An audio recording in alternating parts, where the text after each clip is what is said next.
From a villainous hideout on the moon to the community center in Angel Grove, all the way to the mysterious command center, you're listening to Mighty Morphin Podcast Rangers, where we cover everything from TV to movies and comics.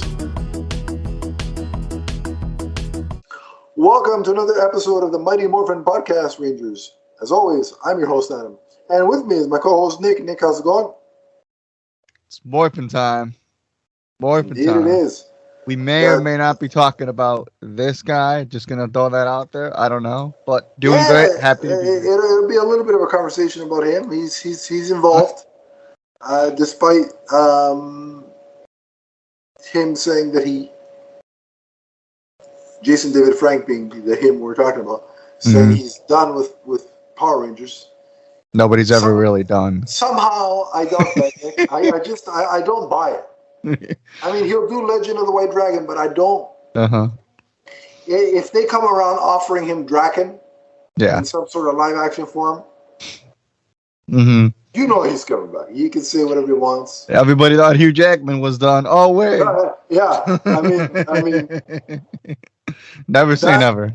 That was something else, and I actually recorded a podcast discussing that recently with one of my co-hosts, Chris. So that'll be on the channel as well. Our reaction to that. But we're not here to talk about Hugh Jackman today, unless he plays Zordon in the reboot, which would be interesting. Really interesting.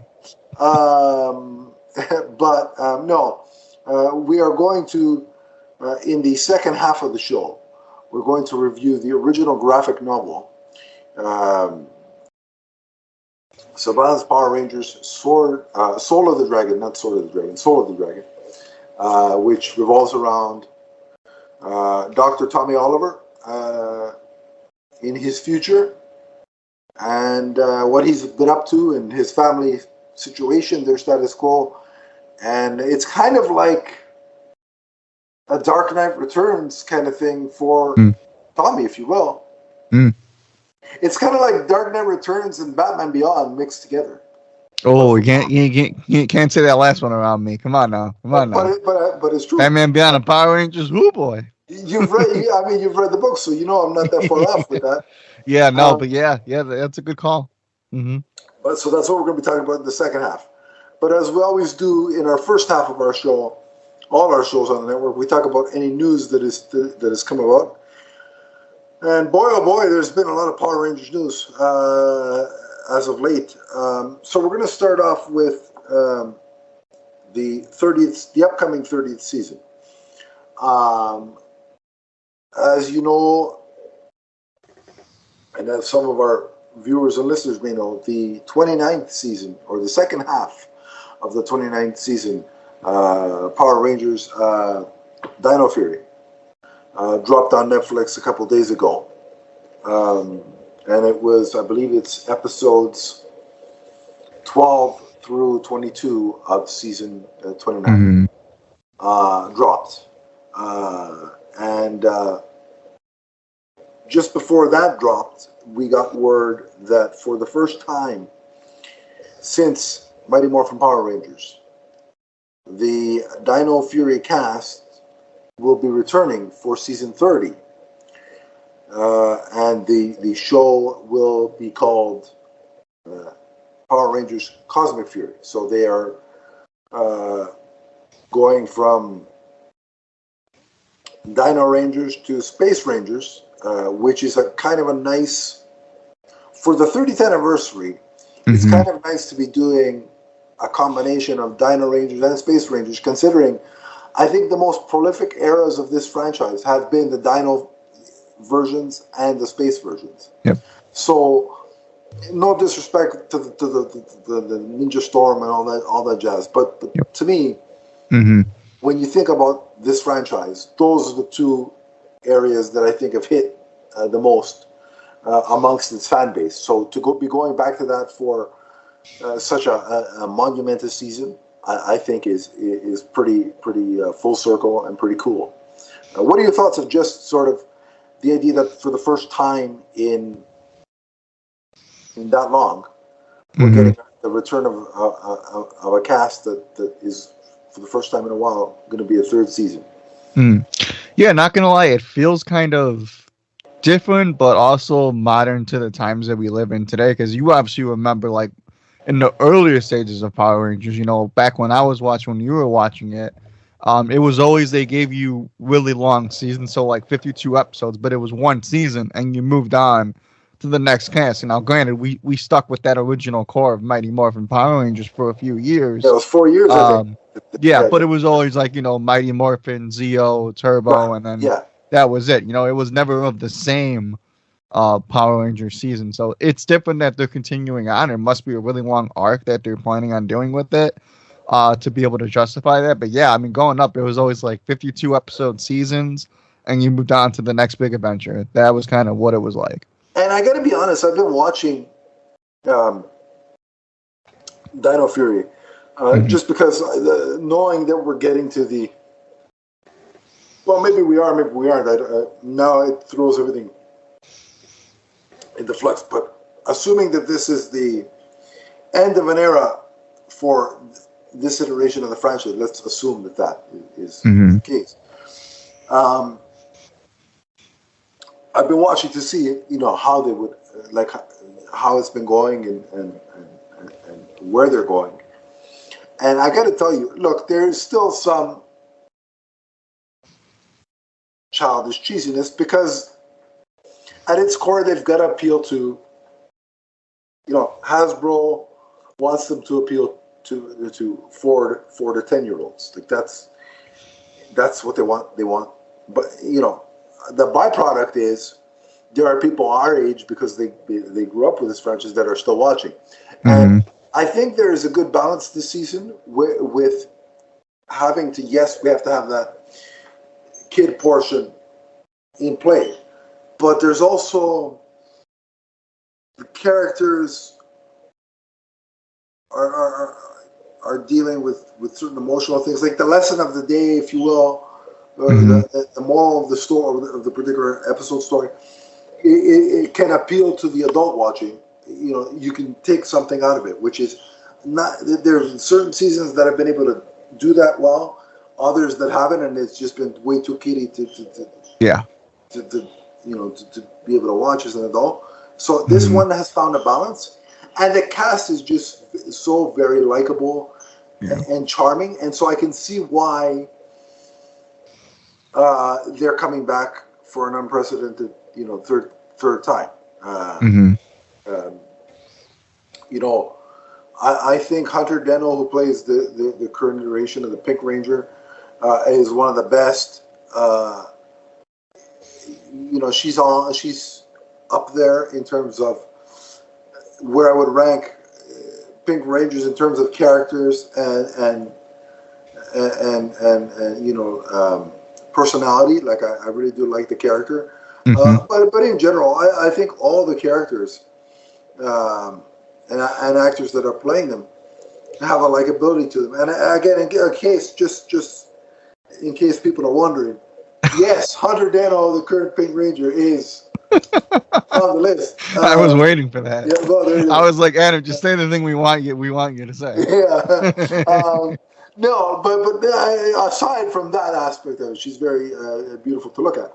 Yes. She plays it well, and the character's written very well, and they're even doing a sort of, which it hasn't been, to pulling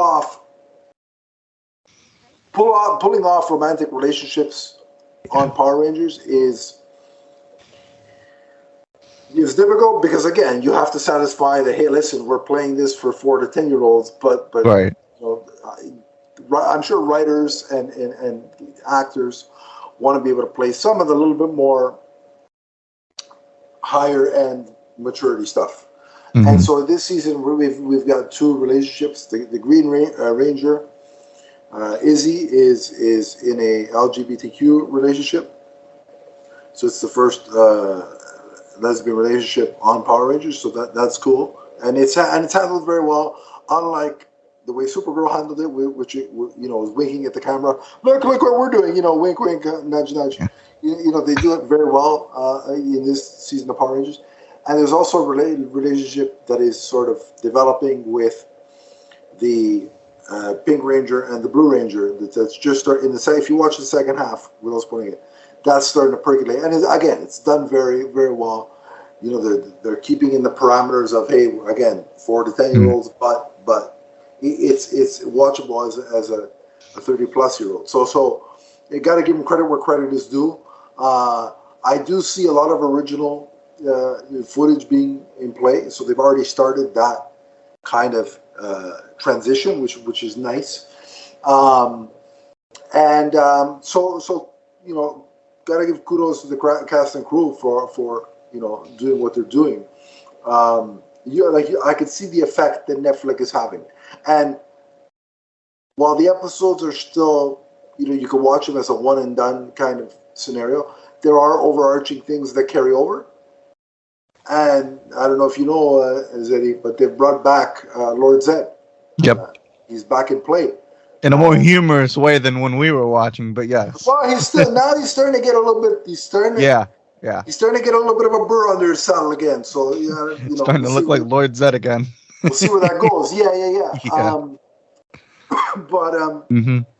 So that's cool. But what we've learned about this 30th season is that they are going to adapt the Sentai footage, but it's only going to be for Zord battles, which means the hand-to-hand, on-the-ground combat scenes are going to be all new choreographed stuff, and the costumes that the Rangers are wearing are going to be all new costumes, not borrowing from the Sentai footage. And the reason why the producer, Simon Bennett, said that he actually prefers this because it frees the storytellers they can create wholly new stories and take it in different directions, as opposed to having to constrain themselves and craft a story that will fit the Sentai footage that they're using. Mm-hmm. You know, they got to mimic locations from the Sentai footage. Now they don't have to do that. So that's very fair, and I like that. I think for me anyway, for the franchise to continue to thrive and evolve, it has to break away from that. Well, just cut and copy and paste Sentai, right, and add a little bit of non-Ranger, like human form footage. It's got to break away from that, and I'm glad they're doing that for the 30th season, and then hopefully beyond. What do you think of that breakaway aspect of it and coming up with something wholly new? And having said that, have you seen the concept art for the suits, and what do you think of them? Yeah, you know, it's funny because I think we actually talked about this a few episodes ago, where we said that maybe this is going to serve as more of a trial run as to what exactly, you know, the new fighting styles and everything is going to look like on the Netflix side of things. So I think it's cool.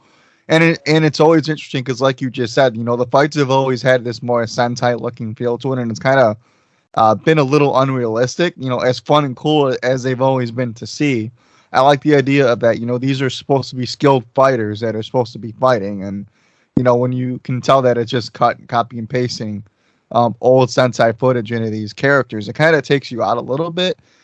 Like I said, as cool as it always has been to see, but. Yeah, I have seen the suits. I think they look pretty cool, actually. You know, I think it looks and sounds like they're trying to do all of this the right way. You know, like they're trying to put everything with a nice bow and send it off nicely. And I just really hope that they do deliver on it. What was really cool to me, and I look, people are going to say what they're going to say, but seeing that Green Ranger with a version of a shield there, just...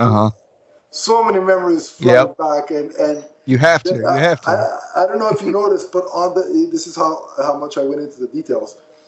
On the belt, it has the lightning bolt, and it's the MMPR lightning bolt. Yep. And I was like, oh, you guys are they know what they're doing. You're hitting the field now. So. I'm excited. I like the look of the suits. Again, I was never one, like I never watched an American season of Power Rangers and then say, you know what, I'm going to go watch the Sentai footage. Like the Sentai season. Look, no disrespect. That stuff is all cool. It's great. People that love the Super Sentai stuff, fantastic. I'm happy for you. It's never been my jam. I'm a Power Rangers guy. They're through and through, and so that's just what it is. So I'm not gonna get hung. I know there's people online. Well, I'm never gonna get to see the suits from this Sentai. Look, they're harassing the producer, constantly asking them questions. It's like, look, folks, you want to watch, and again, no disrespect. If you're that hard up on seeing the Sentai footage, right? Go watch the Sentai season. Yeah. It's like simple. Let the guy do his job. Mm-hmm. There's enough for everybody to go, Al. Again, it's not like it's not there. Right. You want to watch it? It's right there. Like literally, it's right there. You're talking about it, so clearly you've seen it. Mm-hmm. Clearly you have a copy of it somewhere. Just go watch it. Like, I don't understand. So let the guy do his job. The guy's there to produce Power Rangers. Let him produce Power Rangers. So I'm excited for the new suits, the new fights, and look, I've never seen those Zords before, so they'll be new to me, even though they're sent up. So I'll be looking forward to those too. So that's season 30. Now we move on to reboot, news, and information. The reason why I put it in quotations is because it's not coming from official sources. What we're about to talk about now is not directly from Hasbro or E1. It's from the Illuminati, who have proven to be more reliable than not. So that they've gotten some stuff wrong, but hey, everybody gets stuff wrong. Right. It's not like Mikey Sutton and Sil Abdul, who everything they put up is wrong. So that's another podcast. Right. So these guys are more reliable than those clowns. But I'm just putting in parentheses because don't go run around after you see this show and say, "Oh, that's 100% confirmed." It's not. It's highly likely, but let's just take it into context. So with that in mind, the Illuminati are reporting, and I'm pulling it up here. Okay, so what we have is it says here we've got okay. Hold on, the site is loading. Here we go. Okay. All right. What we got is good, though. It is good. Mm-hmm. So we have Japan will have a president in the reboot. Some integral scenes may be filmed there. It's expected that Hasbro will pay homage to Power Rangers' long-running Japanese counterpart, the Super Sentai, in a symbolic gesture and a farewell to the kind of Sentai stuff. They go on to say that it will be a completely new team in a completely new universe. There are no Mighty Morphin Power Rangers here, so you won't be seeing Jason, Billy, Zack, Trini, Kimberly, and Tommy. That's not what this is. However, don't be surprised to see Zordon and Alpha show up to mentor and aid the new teenagers with attitude. And remember the last time we talked, Jonathan Entwistle even hinted at that in a tweet about Zordon and Alpha, if you remember correctly. Yep. So it's going to be more serialized. So like, they're not just going to be one and done episodes. They're going to have a continuous story that there's a through line from each episode. So that's cool. The tone in terms of the type of show and movie it is going to be similar to the 2017 reboot in terms of tone, which I am on board with, and I'm sure you are too. Mm-hmm. And there was no word on the costumes, but I'm probably willing to guess that there is they're gonna be more similar to the 2017 version than spandex. If I had to quantify it, Mm-hmm. they go on to say that you're not gonna see a Megazord battle every episode. Like they're gonna use that sparingly and build to it. So when it's important and when there's a reason for the Megazord, that's when you're gonna see it. You're not just gonna see it because it's this part of this episode, so we have to have a Right. Megazord battle for the sake of that's the formula. Mm-hmm. That's not what this is. You're gonna the Megazord battle is gonna be earned, right? And again, I think that is cool. It makes sense. They the Megazord in the current iteration of Power Rangers, and again, I get it's the formula. I get it's been 30 years of doing it that way, and it's worked to a degree. But they throw that Megazord battle is guaranteed, and you know what portion of it? Okay, the monster's gonna grow now, and here Right. comes Yeah. you can walk into a room, you can time it, you can start an episode, leave, and just time in your head, okay, now the Megazord is going to show up, and walk in, and sure enough, you're going to see the Megazord. Mm-hmm. So It's I usually like 20 minutes in. usually, yeah, about exactly 18 to 20, depending on how long the episode Yeah, is. right. Right. And so there's that, and also the interesting bit of news, and then I want to get your thoughts on all of this is the team from the TV show will also be the team that's in the movie.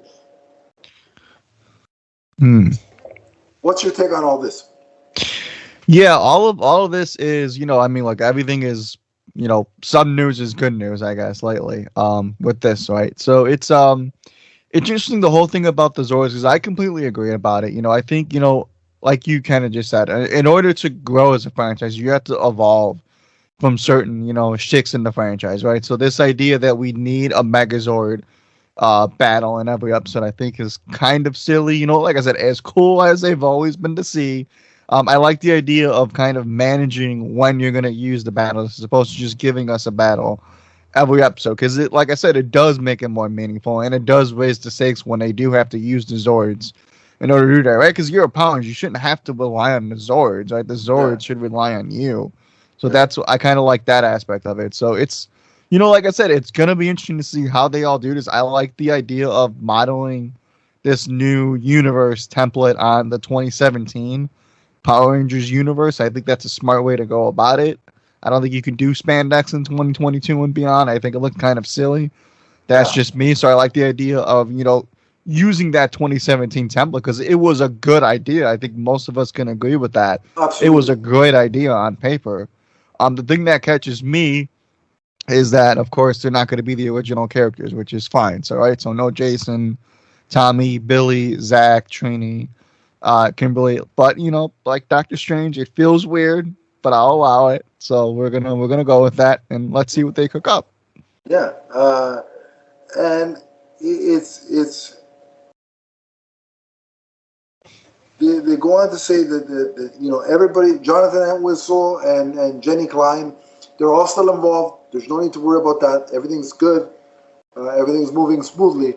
The reason why we haven't heard about casting or production is because they are currently filming the 30th season.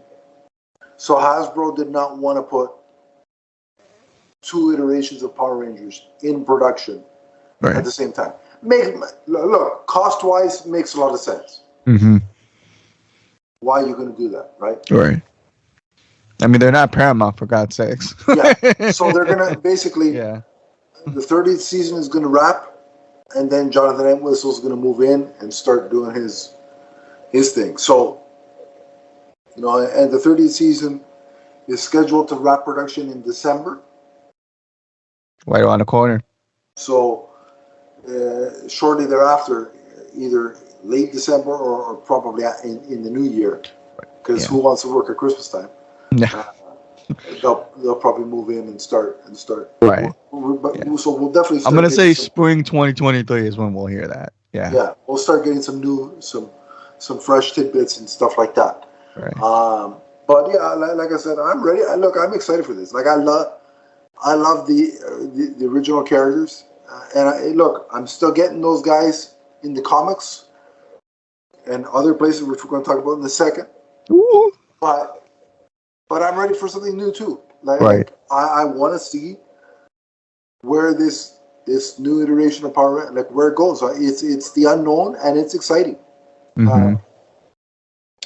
So we'll leave that there, and once we have more, we'll come back to it and, of course, discuss. Right. Of note and importance is that, well, actually, we'll get into this in the next part next. So the 30th season is one thing. That is not the same thing as a 30th anniversary. Mm. And that's what we're going to talk about now.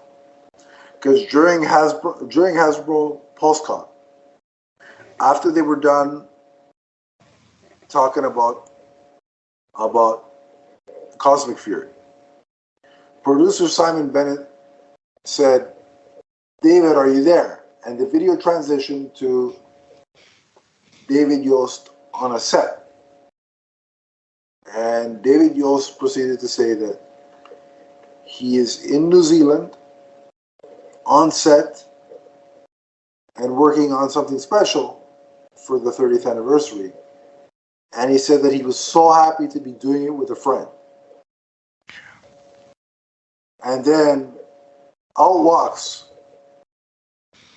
Walter Emmanuel Jones, a.k.a. Zack, the Black Ranger. Look,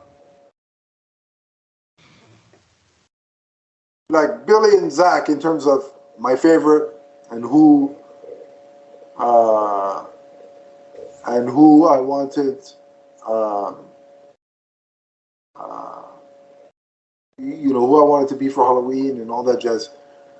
They weren't my favorites. Like, I like those characters, but they weren't my favorites. Mm. But I gotta tell you, like, everybody knew that David Yost was gonna be back in second capacity. But to also see Walter there, I borderline lost my shit. Mm-hmm. And the cool thing is, he said he was excited to be back. And the really cool thing is, they were wearing their shirts matched their color, as it did in the show. More importantly, Nick, is they were wearing their communicator watches. Yeah, that was so cool. And I'm like, I don't know what you guys are doing, but but I already like it. Like, literally, it could just be you guys all talking for half an hour about what it was like to film Power Rangers, and I'd be okay. But I don't think that's not what this is. This is something else entirely. Now, those are the two that are confirmed. But it's worth noting that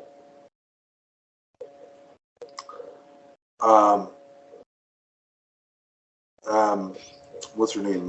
Catherine. Sutherland? Catherine Sutherland is had to cancel. We don't know where in the world she is, but she had to put two together. She had to cancel a comic convention appearance because she was in another country filming. Scheduling complex. Yeah, she came on Instagram and said, I'm filming. Listen, she's great. I was upset when Kim left, but I came around. I came around, but when back in the day, and Kat back in the day was also on the list. But all due respect, what else could she be filming? Right. Is she going to be on CSI New York, Las Vegas, or one of them? Probably not. Is she going to be in a Marvel movie? Probably not. I don't think Lifetime travels that far either. Is she going to be in a, so what is she going to be? Like, let's call a spade a spade. What is she? What else is she in? Right. And Steve Cardenas, aka Rocky, he had to cancel a convention appearance, and the convention organizers are like, he had to cancel because he's filming in New Zealand. Well, what the hell is he filming in New Zealand? Right. A documentary on kangaroos? Of course not. I don't know. Kangaroos, what's it? No, is that Australia? What is that? I don't know. Anyway, you all have kangaroos in somebody from New Zealand. Are there kangaroos or is that Australia? I don't know. Mm-hmm. Anyway, what is he filming? A documentary on kangaroos? Let's just go with it. No, right. Of course not. That's not what he's doing. He's doing Power Rangers. Mm-hmm. So, if you ask me, in the speculation, and a lot of people are rolling with this, is that the Power Ranger team for the 30th anniversary special is Billy, Zack, Kat, Rocky, and there's somebody else. And that somebody else, remember back when I was talking to you about there's this character side for a person named Yen? Mm-hmm. And remember there was talk about that character is the daughter of Trini? Well, there is an actress who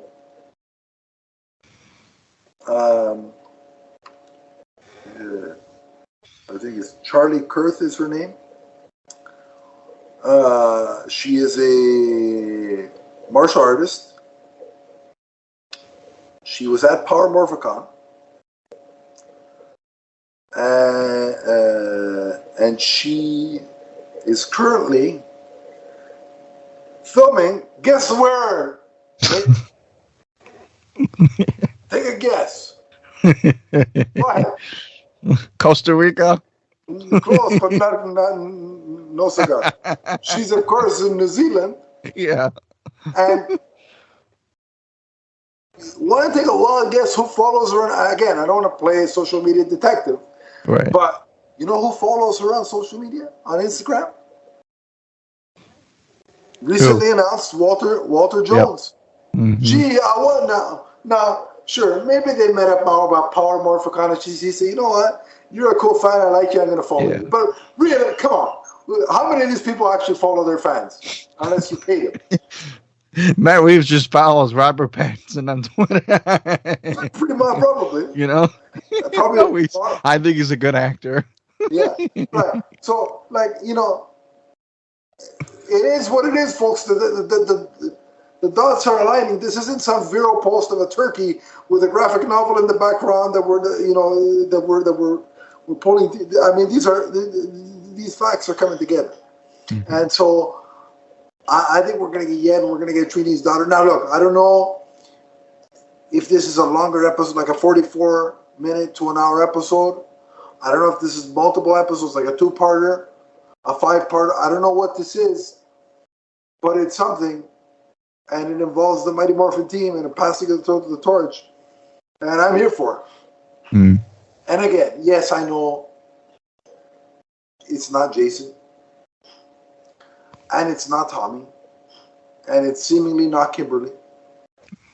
But never know. You know, but it's still Rocky, Kat. You know, they put probably more time into the franchise than those other ones, so they're just as deserving of being part of the 30th anniversary. So, you know, they're just as much Mighty Morphin Power Rangers as those other 3 are. So, so I'm excited. What's your thoughts on all this? What do you think about this? Yeah, Austin Harris, I do have a lot of thoughts on this because this is as cool as it is to obviously speculate that the other people are coming back, and that is awesome, especially somebody like Rocky, who fans really did not, I guess, appreciate at the time. And go ahead, myself included, I was always a Jason guy. So when Rocky came in, I was like, he's cool, but he's not Jason, that sort of thing. But I'm really happy that he's kind of taken this franchise on in a new light, and people are starting to kind of embrace and accept him a little bit more. That's all really, really cool. But I'm not going to lie to you. Like, when you sent me that video, because I think I missed it, when you see Billy, when you see David Yost there, there's just a sense of like energy that like flows through your body, because obviously if you watch Power Rangers, what happened to him was terrible. Like there's Yeah. no other way to spin that. Obviously when I was younger, I didn't quite understand why Billy left at the time, and then when I found out about it, it's like that is like terrible what happened to him, and the way that he shut down this whole franchise in general, wanted nothing to do with it, and understandably so. There was all the talk that he might have came back in Turbo. That never fell through. So it was really heartbreaking to see the way that the franchise treated him and the way that fans wanted him to come back for so long. So to see David Yost, come back in this capacity, to me is very heartwarming to me, because I always did like Billy growing up. I always wanted to see more of Yeah. him. I thought he was a cool character. He seemed like a cool guy in real Yeah. life. Yeah. Like I said, what happened to him was awful. So for him to come back, and then Walter E. Jones, the first Black Ranger, who, for all lack of intents and purposes, let's call it what it is, was a gimmick Ranger, black actor, Black Power Ranger. Yeah, Right? but We can that's call what they, that I mean. They did that, right. that back then. It was just, you Yeah, know, what yeah. So they were. I applaud them for back then being diverse.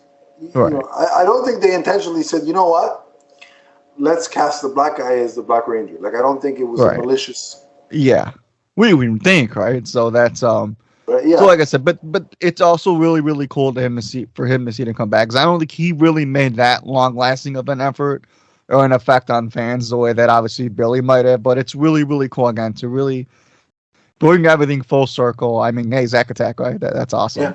yeah, and But yeah, and I mean, you can look it up for yourself. One left for minimum wage purposes, and the other left because he was traumatized with mental abuse. So I yeah, mean, one isn't like the other, but the he was fact that getting he again, was getting yeah, harassed over sexual orientation, like, right. and from higher up executives, no less. Hmm. It wasn't just like so. Um, Yeah. but even still, because I remember a couple of years ago, Walter E. Jones said the reason he hasn't come back is because it's non. It was up until I guess probably when Hasbro took over, but Hmm. up until a while ago, it wasn't unionized work, so that's why certain people wouldn't come back. Right. So Hasbro must have made sure that it is now a unionized production and the whole nine yards, because otherwise, I don't see him coming back. But and to be fair, both of those guys, despite their reasons for leaving, were Right. very welcoming to their fans. Always, they always have Right. been, both of them. Hmm. So they've done the conventions, they've done the whole thing. So much respect for them for that. But again, the fact that they're coming back, it just speaks well of the people that are now running the show, Yep. running the franchise. Hmm. Yeah, and also, just to, give another point here is, one thing that we've seen, most notably, in this modern age of, just entertainment, Adam, and I guess you obviously speak to this as well, is look at the time that we're in, right? Like, how much nostalgia are we all riding on right now, right? And the one thing that we've always seen is the actors are like, I'm good with the franchise. I did my time.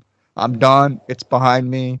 But yet again, all these guys have came back, right? We just saw Tobey Maguire and Andrew Garfield come back as Spider-Man. We've seen Ben Affleck come back as Batman multiple times. We've seen Hugh Jackman just announce he's going to do Wolverine one more time. Harrison Ford came back as Han Solo, and And he's going to Indiana wrap up Jones, Indiana Jones. So, it's like Michael we're in Keaton this as weird thing where, Batman. like, never say never, but time also heals all wounds, Yeah, agreed. And as a hockey fan, I gotta say, look, the last time Michael Keaton was Batman What Michael Keaton Batman? Yeah, and Zack and Billy were Power Rangers, the Leafs made it to the conference finals. So, boys, you got a lot of work to do. Let's get going.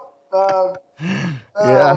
And then you can break my heart in the conference final, but you at least got to get there because we're talking nostalgia now. So, let's go.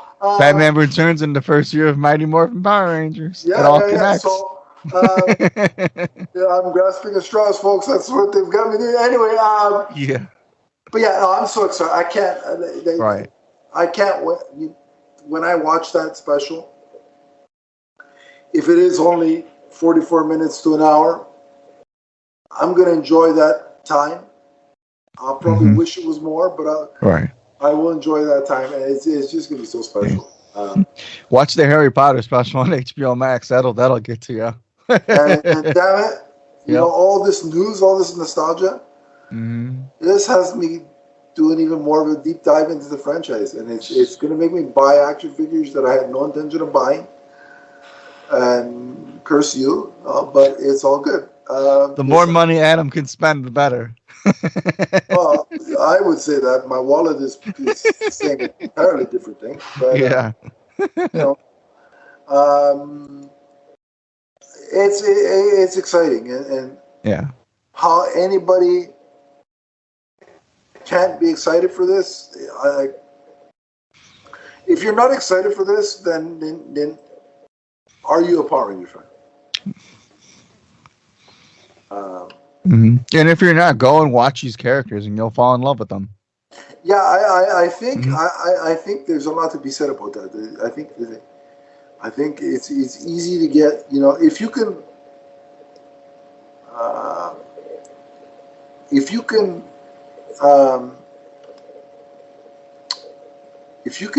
put yourself in a headspace that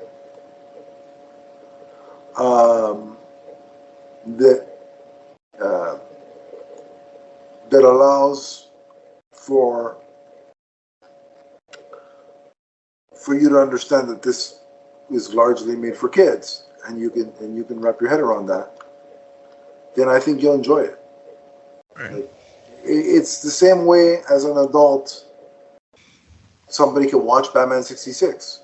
You put yourself in the headspace of what the show actually is, and not what you have come to expect from Batman. And you can have a fun time. So with that, I would highly, if you've never checked it out and want to see why is everybody in 2022, why are people excited about Power Rangers again? Go give it a shot. Give it a shot. And if you've got kids, your kids will love it. I guarantee it. If you got kids that have never seen it, well said. Your kids will love it. And if nothing else, you'll have something that will entertain them for half an hour. And you have 29 seasons to let them watch. So there you go. If your parent wants to distract your kids for a little while. Yeah, that's all the news we have. We will, of course, continue to bring you the latest news as we have it. So digest on that, think about that, get excited about that. We're going to take a quick break. And then on the other side, we're going to talk a little bit about Soul of the Dragon. So stay tuned. What's up, everyone? It's the Emerald Enthusiast. For all of your multiverse viewing and listening needs, check out our shows, which include Teenage Mutant Ninja Turtles, Ghostbusters, Power Rangers, the Marvel Universe, and the DC Universe, including the Emerald Echo podcast. You can check us out on Podbean, and remember to subscribe right here on YouTube. That's the Multiverse Musings Podcast Network. From the first podcast to the last. And we're back. And as promised, we're going back to the comic book world, which we did last time. And Nick had a fun time with it. It was his first introduction to, I think we did Batman, Power Rangers Justice League crossover. This time we're sticking solely in the Power Rangers universe and to the future of the Power Rangers universe. And it's Power Rangers Soul of the Dragon, which centers around everybody's favorite 6th Ranger, Dr. Tommy Oliver. So, Nick, give us a little bit of summary of what this story is about.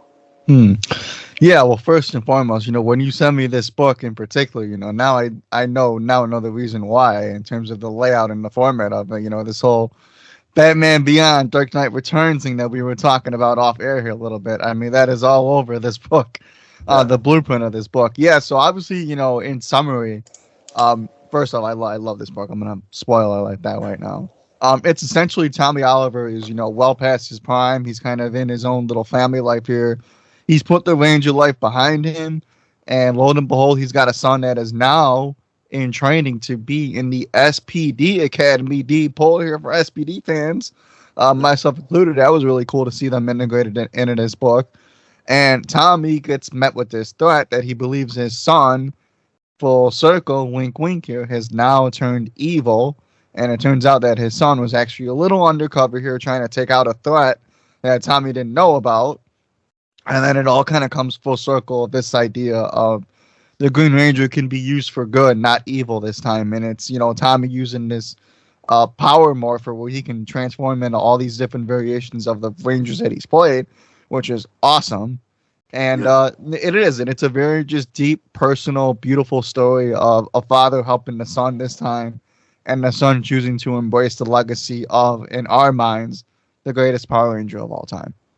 Yeah, I really like the idea that it picks up from sort of his tenure in Dino Thunder, where he was the teacher, the professor, yep, the whole thing, all that jazz. And it confirms, this kind of tells us that he's married to Kat. Fine. Which listen, it tracks with my headcanon, because remember when Kimberly wrote you the letter? I was the other guy, Tommy. God. It was me all along. Somebody just retconned that already. Oh man. Oh my God. But no, it wasn't. Sadly, it wasn't me, but because I was mad. And I don't think. I don't wrote the letter.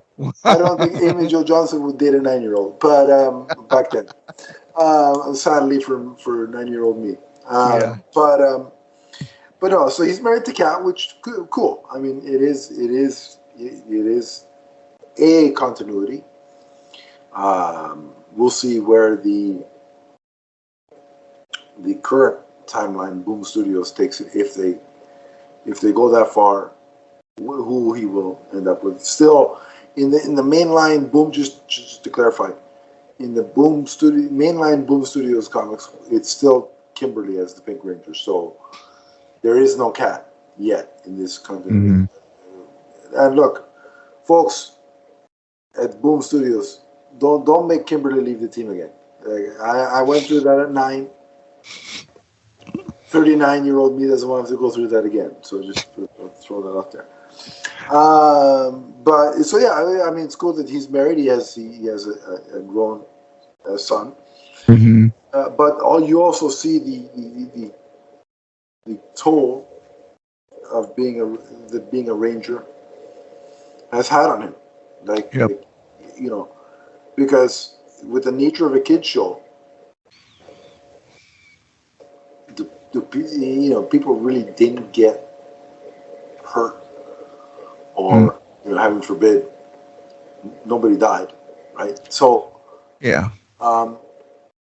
here we see the toll that being a Power Ranger for 20 to 30 years has taken on it. Like, his back is shot. Like, he's got cybernetics, like, keeping his back intact, that need to be changed. We see that his morpher is cracked, in that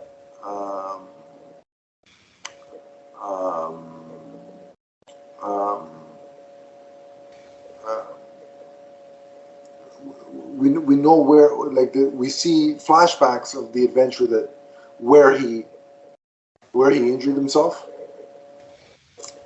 and I liked it because it felt to me almost like, with the flashback, he was in the Green Ranger form, and he was fighting an alien, like an alien monster. But it looked like, the way it was drawn, it kind of looked like a gladiatorial arena where he was in. Mm-hmm. I don't know if you noticed that, which I thought was a really cool melding of that classic, old school Roman Greek era kind of stuff with this modern sci-fi,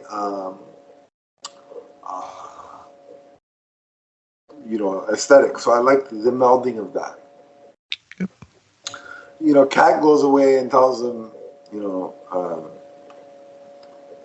make sure, you go to the doctor, get yourself checked, and don't do anything too strenuous.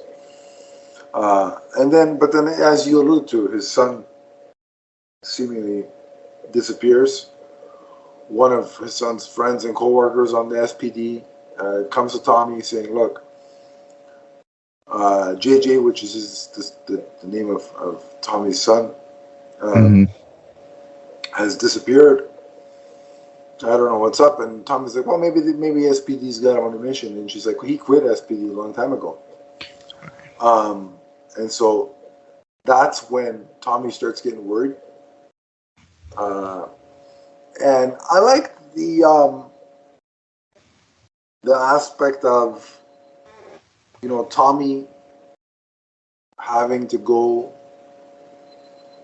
to like the seedy underground alien bar to kind of ask for information. Like, it had a gritty, hard-boiled kind of aspect to it. You know, and in the midst of Power Rangers, we'd never really gotten anything like that. It was kind of like something you'd see in Star Wars. Specifically like a recent Star Wars stuff, you know what I mean? Yep. So I dug that aspect of it. But did you get a sense that despite all his protests, Tommy was just waiting for something to get him back into action? You know, it's almost like it's like Batman, and it you know, it's kind of like odd that we continue to draw those comparisons from Batman to Tommy Oliver. But obviously, you know, you saw in something like in Batman Beyond, where, you know, Bruce Wayne, as much as Batman's taking a toll on him, it's that, you know, that drive to fight crime all the time, right? That ability to always want to fight crime and help somebody and do the right thing. It's like that's always lingering over your head. So I like this idea that as much as Tommy's put in the years of being a Ranger, and he has, it's this idea that even though he's happy, you know, married to Kat, and he has a grown son that we think idolizes him, there's this idea that, you know, he's a little bit bored in his life. You know, all of his other Ranger friends have moved on and done their own thing, or respectfully don't want anything to do with the Ranger life anymore. So he's kind of lost a little bit, right? Like I said, as happy as he is, there's something missing.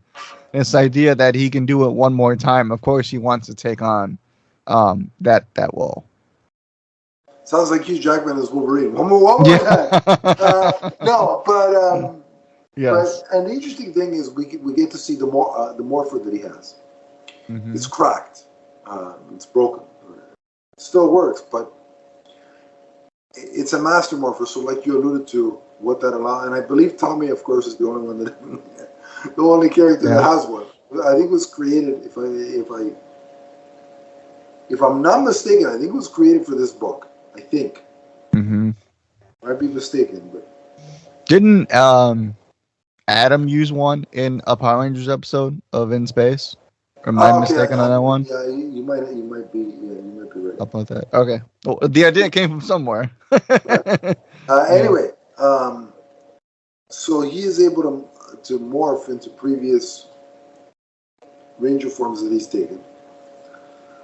There's a catch though. Every time he uses one, once that particular power set, there it is. Once that particular power set expires, he can never go back to it. Right. And he starts with the dino charge. Look, the black, you know. And by the way, and I know they're putting out an action figure of that. Damn you, Hasbro Lightning Collection. I'm going to buy that. I hate you all. It's going to cost me 30 some odd bucks, but here it is.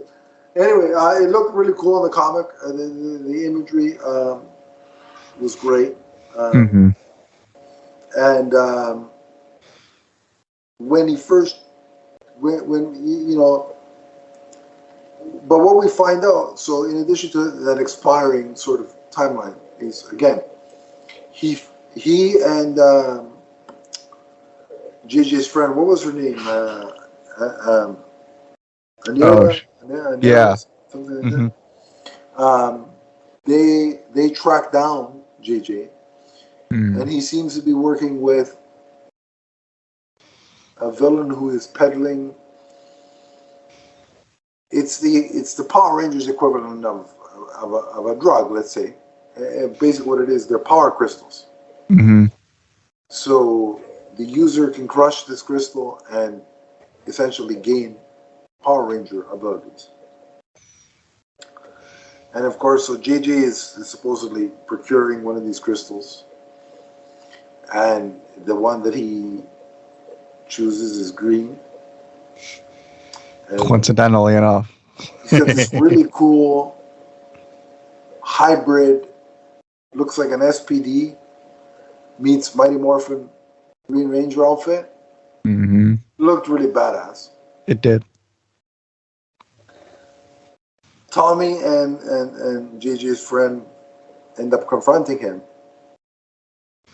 And this is where Tommy uses the Zeal.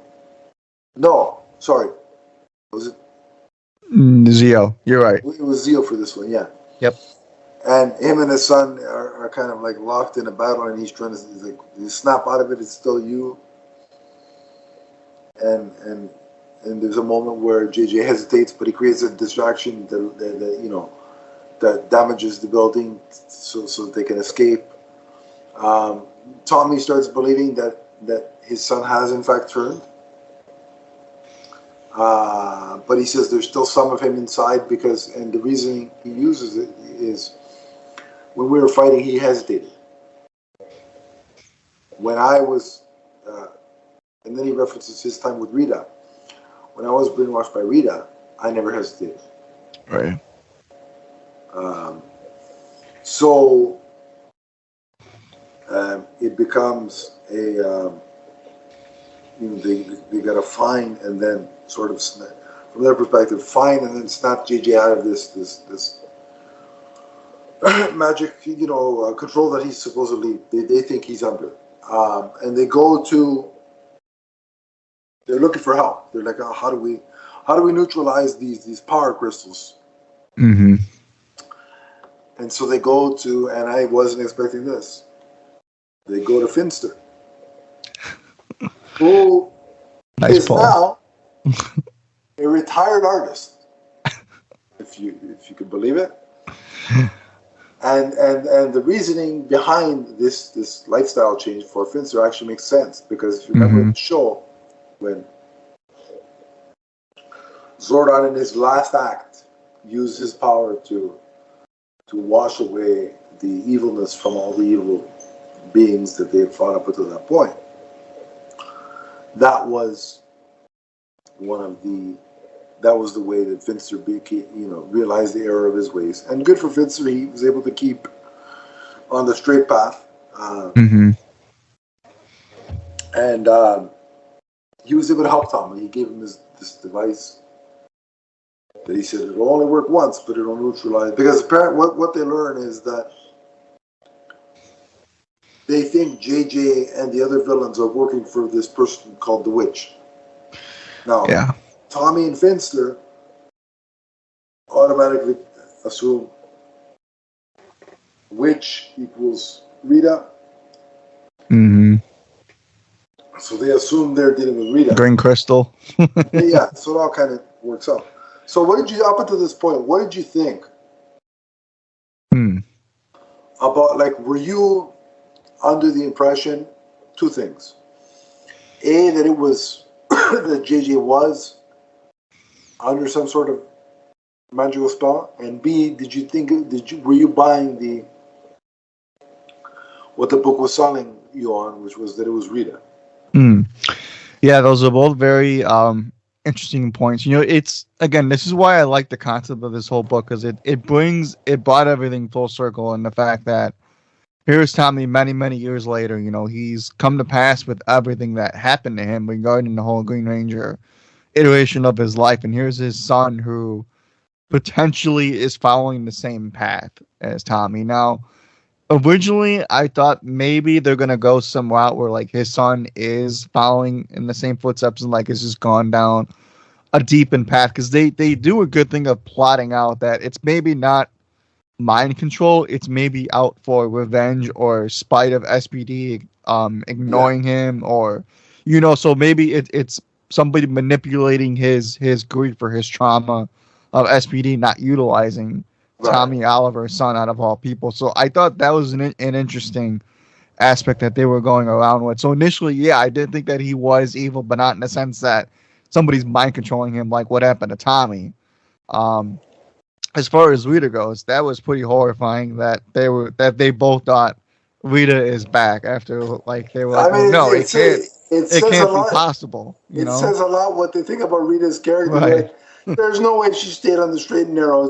She went right. right back. Well, especially like you said too, they addressed the fact that Zordon wiped all of evil out of Yeah, existence. So if yeah. Rita is back That, somehow, that that's one that's evil. pretty That's one horrifying. evil. Yeah. Right. So Uh, yeah. so then what we find out two things in the course of all this. Uh, that in fact JJ is not possessed of any magic of any kind or anything like that. He's actually undercover, and Hmm. Tommy and his new partner, JJ's friend, botch his undercover investigation by finding him and trying to help him. So they end up botching his. The other thing is the mastermind or one of the masterminds behind the scenes is not Rita, but in fact Scorpina, Mm. which was a nice nod to the original show. Yep. And it talks about her failures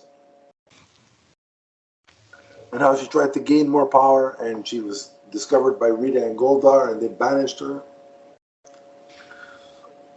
And at the time of Zordon's, evil cleanse, she was in another dimension, which is why she didn't benefit from being cleansed of the evil. Right. And she struck a deal with the ruler of that dimension, that if she was able to sacrifice Tommy Oliver to him, he would give her more power. So that's why she's doing what she's doing. The reason why she's after Tommy's son JJ is because she, instead of being transported back to the time when she left, she was transported to the future. And so she's like, well, Tommy's old and decrepit now, so that's not a challenge. What if I go after his son instead? Right? And so that was her thought process. Again, we see then it becomes all these characters, plus Kat gets involved, because she eventually finds out that her son's in trouble, and like any mother would, arms herself with an alien gun power, and off she goes. I guess she doesn't have access to her morpher anymore. Yep. Otherwise, why didn't she use it? Mm-hmm. So we see, through the course of all these events, we see Tommy use the White Ranger Tiger Zord power. And I gotta say, every time he transitioned to a different Ranger set of power, the art on this book by, let me get the name of it. What's the name of the artist here? Let me pull up. But yeah, no, the art was really, really good, especially the way Turbo is drawn. Which, hey, any shout out Turbo can get. I gotta be honest with you. Yeah, no, listen, Yeah. you're 100% right in that. When you look at, I mean, Turbo and Zeo both have their positives. Mm-hmm. But in terms of the show and the adaptation of the Sendai footage, it never looked as. Again, maybe this is my nostalgia for when I first saw it, but it never had that look of the MMPR, No. thing, right? Yeah. So, but Yeah. in this particular book, Mm-hmm. when they use Turbo and Zeo, they both look really, really good. Yep. Specifically, I really like. By the way, Zeo looked really badass, but that Turbo one. I mean, they took the Turbo concept and be like, all right, we're gonna make this look good. His shortest stint ended up looking the most cool. Like it looked like, I'll tell you what, it looked like traditional. When I say traditional, Mm-hmm. it looked like a superhero in the Marvel or DC pantheon. Like that's how cool. Like Yeah. it had that iconic, the quintessential kind of look to it. You know what I mean? Mm-hmm. Yeah. So the art is by Giuseppe Cafaro. So great work to you, or great kudos to you for the great work. And it's just because we haven't mentioned it before. Kyle Higgins was the writer. Who he's worked on mainline Power Rangers comics, but also Nightwing. He's done some Nightwing work. And Jason David Frank was listed as the special consultant. Mm-hmm. So on this particular book. Makes a lot of sense. I don't know how much work how much work he did, but I'm sure there was probably a paycheck involved. Mm-hmm. Either way, but Yep. so yeah, so the least my two least favorite outfits looked really, really good in this artist's hands. When I saw the White Ranger outfit, I was like, "Oh, that's So good. it just again, it takes me back. Nostalgia can take you home in a lot of ways, and this art took me home." Agreed. But then, when he was about to, like, they were at the part with the third act final battle, Mm-hmm. and he had one morph left, and everybody knew what morph it was. Mighty Morphin Green, saving the again. It's not me, folks. It's the book. Saving the best for last. I don't make the rules. I just follow them. He's about to morph into that form, and instead he tosses the morpher to JJ, and JJ morphs. And again, I know it wasn't Tommy; it was JJ. But seeing that outfit in that splash page in all its glory, I'm like, oh, this. I mean, does it get any better than this? Yeah. And that the literal tossing of the morpher is a literal passing of the torch. Yep. Beautiful. So, and again, I love that in the brief, 100 and some odd pages that this was. I think we got enough of an introduction to JJ and the kind of character he has. Like, we've seen that he learned from his father's mistakes. Mm-hmm. But, and took all the good that his parents did over the years as Power Rangers and wanted to continue that legacy. Not because he wanted to do it for his father or to outshine his father, but because he wanted to continue doing the right thing, like his parents had been an example, a role model to him to do. We got enough of his character to see what kind of person he was, and in that brief bit of time when he gets the morpher, you feel like it's well deserved and that it's earned, and having him be the one that is the ultimate, that leads to the defeat of Scorpina. Now, the person that she was answering, the villain that she was answering to, contributed to the problem, to the final solution. Like, he came together, he was pissed off that you didn't deliver. Now it's time to pay the piper. Now, and to be fair, it wasn't all JJ. Like, the whole team, everybody had a part to play in the defeat of Scorpina. But JJ having the final couple, the final battle and the final couple good shots, I think it needed to be that. As much as you want to see, as old school fans, we want to see Tommy have the last hurrah. Mm-hmm. I think he had that through the rest of the book, that I wanted it to be JJ. Mm-hmm. And so how did you Did you feel shortchanged by it not being Tommy that delivered the final defeat? And also, what's your take? Do you feel that we got enough of JJ to kind of get a feel for him? I'm gonna say, obviously, like yes to both. I think we got enough of understanding where Tommy is in his life. Up until the point of that third act.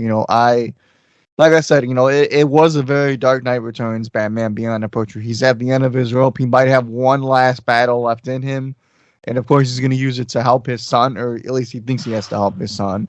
But really, it's his son that helps him out. So I think it's a whole thing of you're reading this book, and there's this idea that there's going to be a passing of the torch somehow while you're reading this book, because Tommy can't do it no more.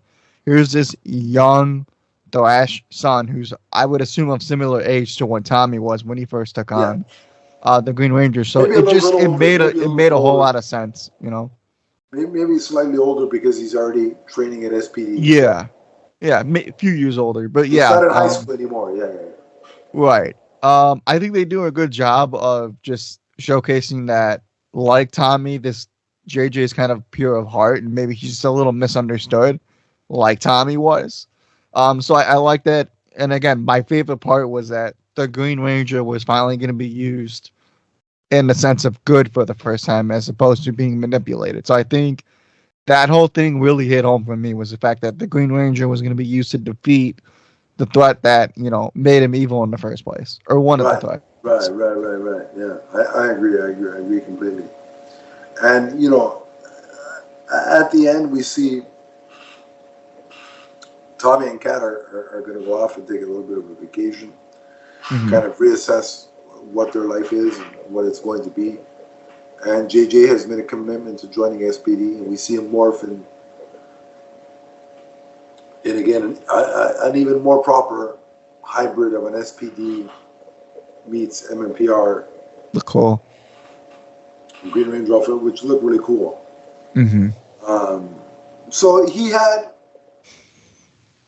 So really, Tommy in those final pages really had his Dark Knight Rises moment, where Bruce was with Selene in Italy, and he's with Kat going God knows where, maybe to Australia, who knows. Or New Zealand, because everybody's in New Zealand, as we touched on earlier today. To each his own. I might as well go to New Zealand as well. We should go. We'll go on set. Hey, you're closer to New Zealand than I am, so good luck. But yeah, so I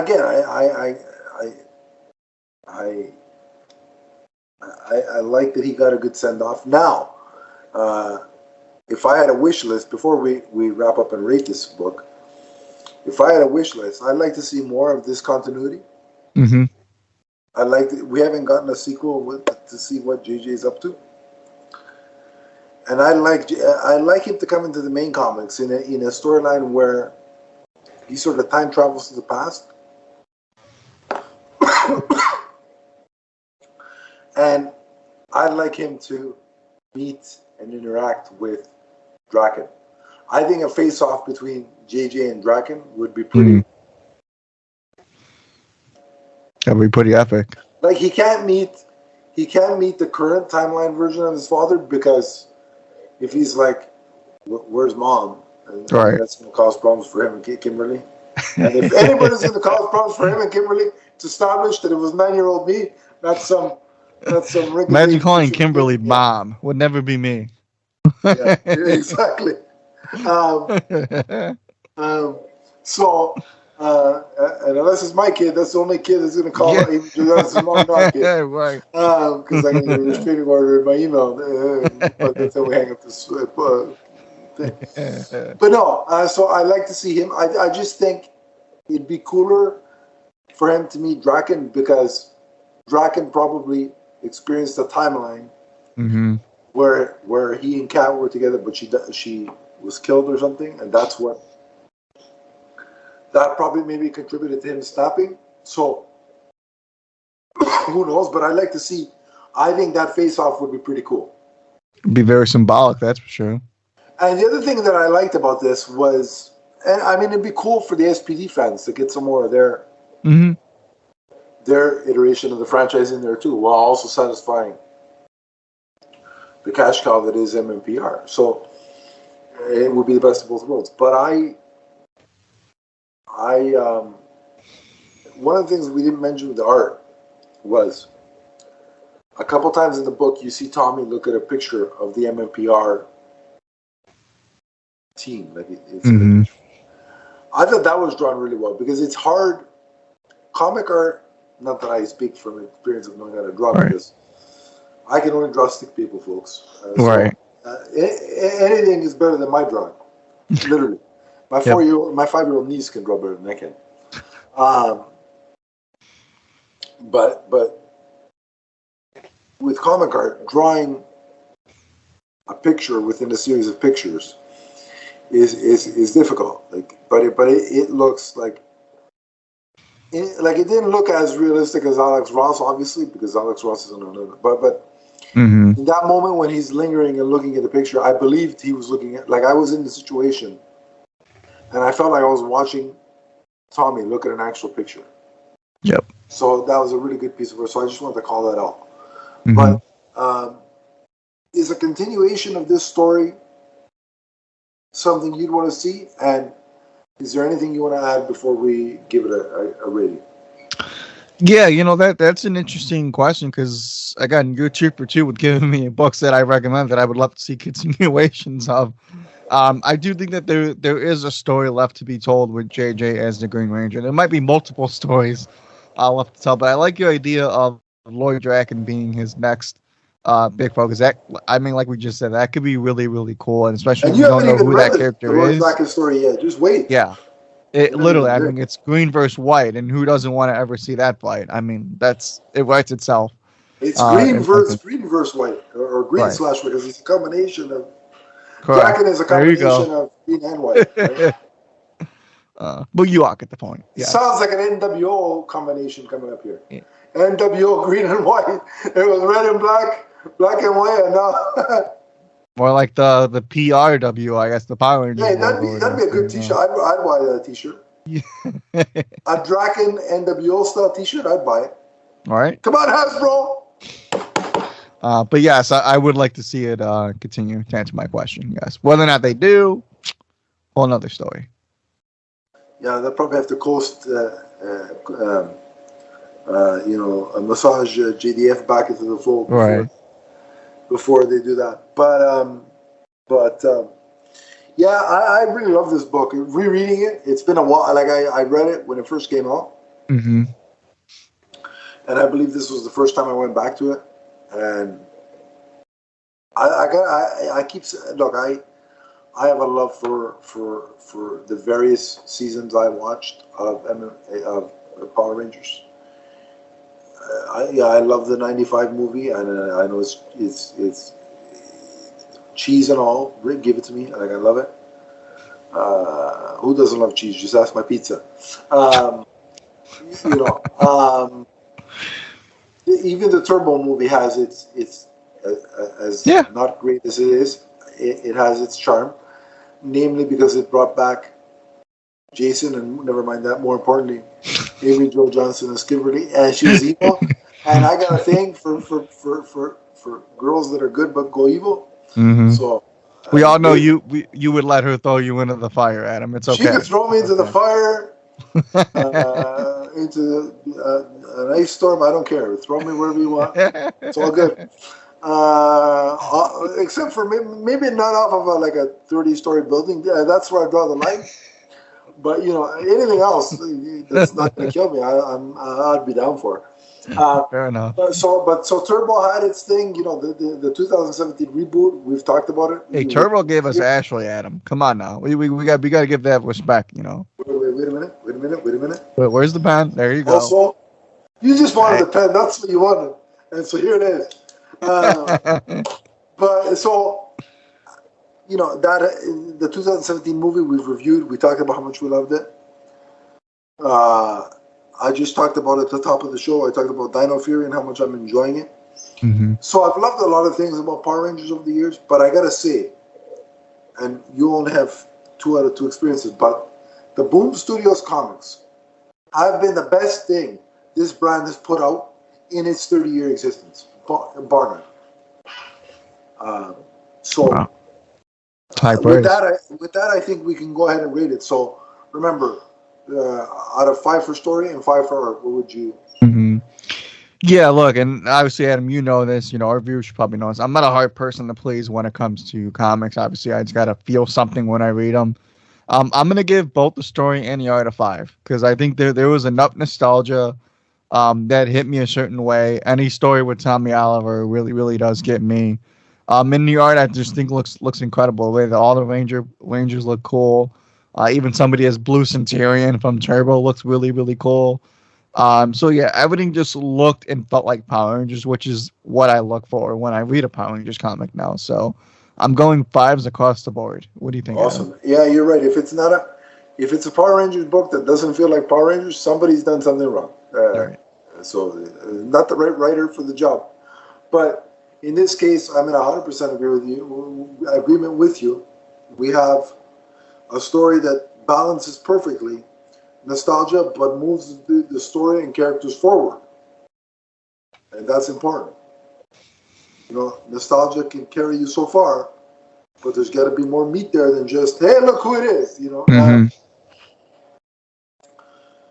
Exception. Look, you give me Michael Keaton back in his Batman suit. The Flash movie can do whatever the hell else it wants. Once I see that, I'm gone. I'm done. So I'll just say what it is. But everything aside from Michael Keaton back as Batman needs to have more substance. Because look, I've seen Tommy Oliver back in live action.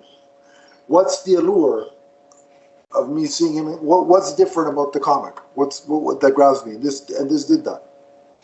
Mm-hmm. By introducing his son and all that, and it kept Kimberly free for me by having him with Cat, which is good.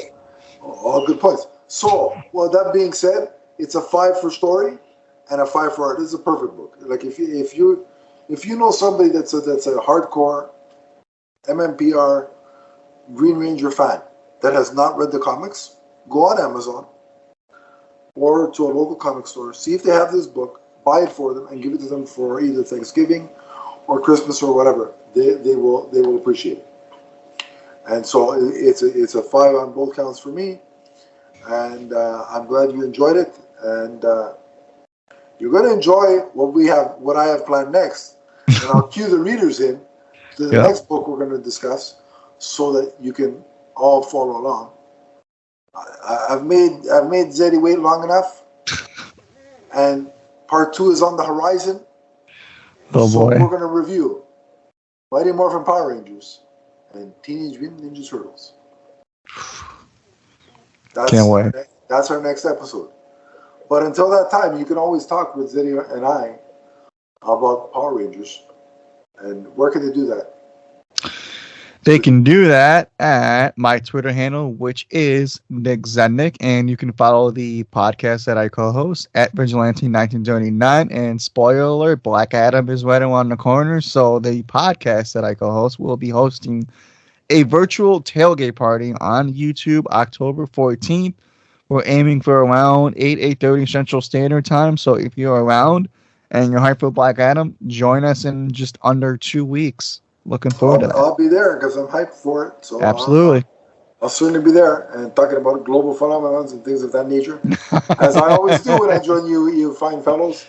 Shout out to producer Don. He's gonna have a field goal with this one. Donnie's gonna love that. Every time I mention global phenomenons or pens or click the pen, he has fun with it. But yeah, so that's where you can find Nick. If you want to chat with me, it's at Adam_LeafsFan on Twitter. The podcast network has its own page, which is at MMNPDC. We also have a Facebook group, which is somewhere in the description below. Click that, I will add you, and we can continue the conversation there. But remember that Tommy Oliver has the soul of the dragon forever, from his first morph to the last. So long, everybody.